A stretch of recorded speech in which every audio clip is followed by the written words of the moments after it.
how do you go from something like this to something like this? I love them dearly and I cannot let them get hurt. I must protect them with everything that I own. I must protect them. Go back up, go back home, living safely, softly, and soundly. This is what I'm excited to turn into a lock screen. I'm going to be cropping it around here and extending the painting up digitally, so you'll get to follow along with me on that whole journey.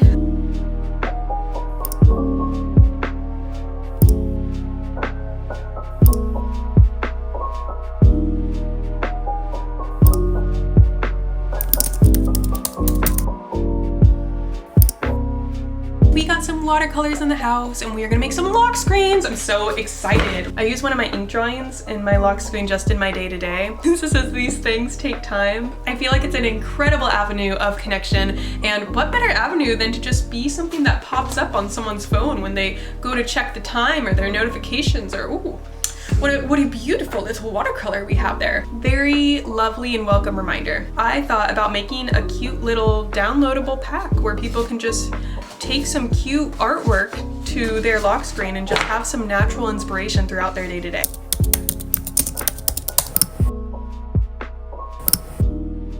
So I'm gonna show you just a couple of these watercolors, and then together we're gonna select some to use for lock screens.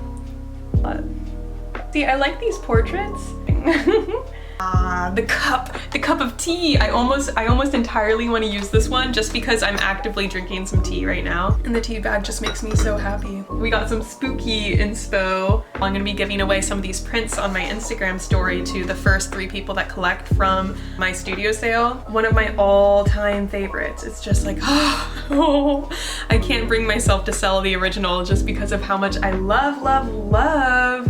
Anyway, I had a very specific painting I wanted to use for a lock screen, so I'm gonna grab that. This is what I'm excited to turn into a lock screen. I'm going to be cropping it around here and extending the painting up digitally. A couple other competitors for the lock screen place. Ooh, real fans will remember this one. This was from a paint along that I did way back when. It holds a special place in my heart. This one will be at the studio sale, so I mean, this is like one of my all-time favorites as well. Someone holding a little kitty cat. There's little toe beans out. But it's not vibing with me right now. And if it doesn't vibe with me, then we're just not gonna entertain it for right now. Maybe it'll vibe later. Maybe I'll wake up at 3 a.m. in the middle of the night saying, ooh, I should have used the toe bean portrait for a lock screen. But until that day, I will not be using it. I'm gonna put these back up because I love them dearly. I love them dearly and I cannot let them get hurt.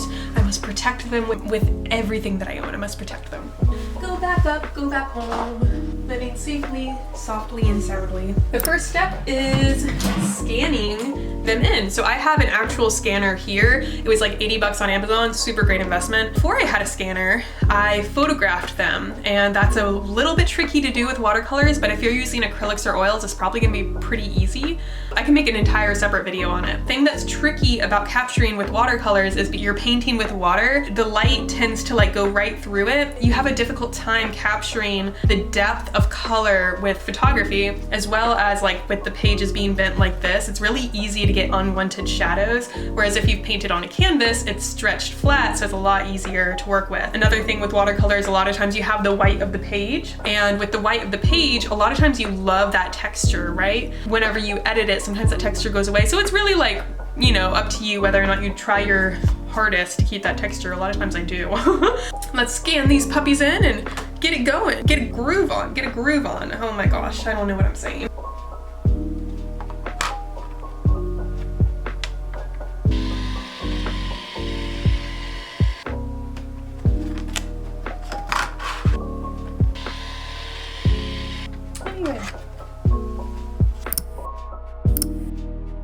So for the next part, we are going to import the scanned image into Canva and format it for the size of a phone screen. I highly, highly recommend Googling the dimensions for your phone screen because, funny story, I did not do this in the filming of the video, and by the time I got to the exporting stage, I realized it was not the correct format. So then I had to re-upload it and then reformat it again. So I'm gonna cut all that out to save you guys some time. The only other thing to keep in mind is to make sure that there's a lot of open space at that top area for the time to be displayed.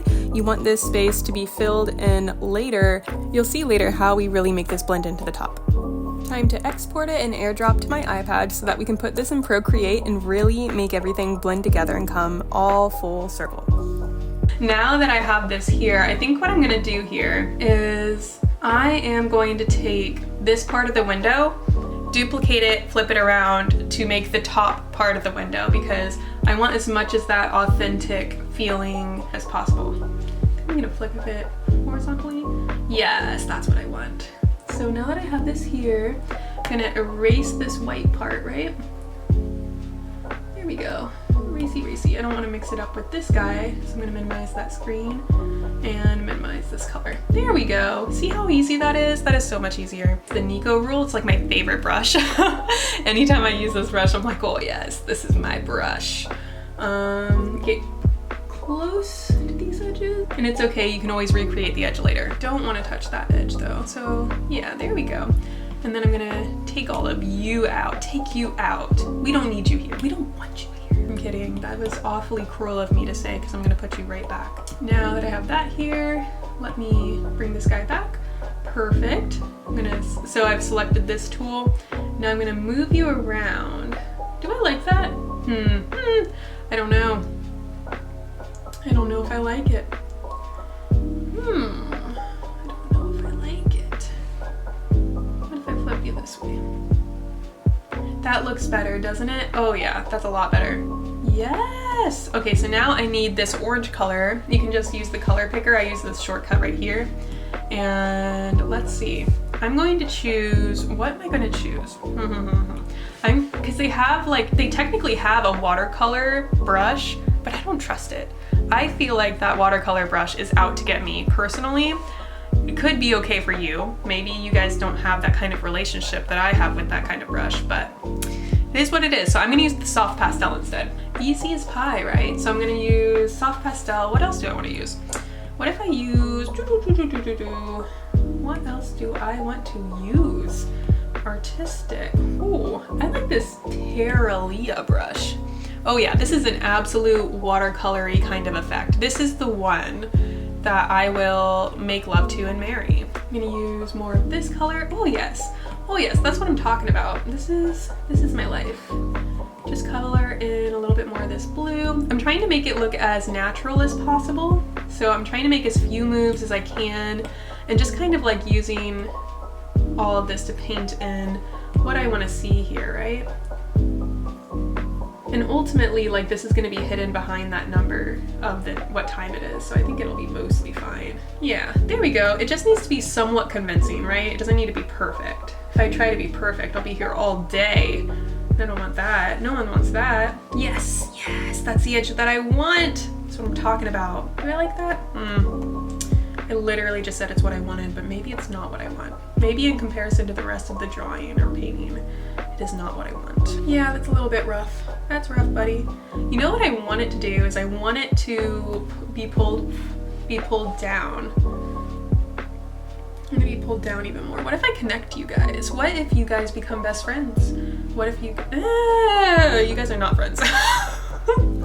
I don't trust you guys together. I'm sorry. Yeah, that works. I like it being separate. And now let's connect this guy.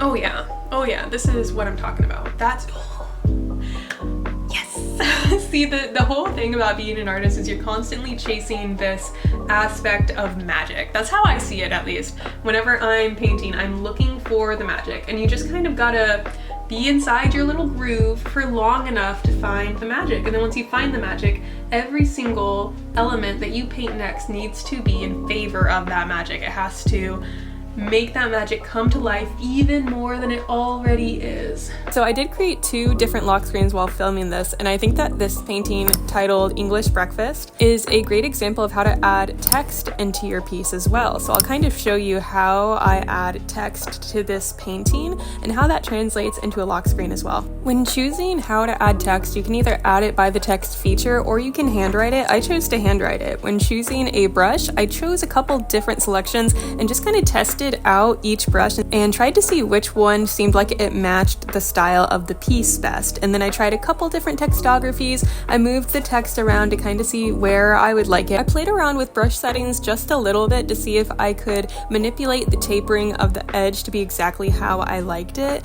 A lot of times if you're writing very slowly, you might want the pen to be a little bit more stable.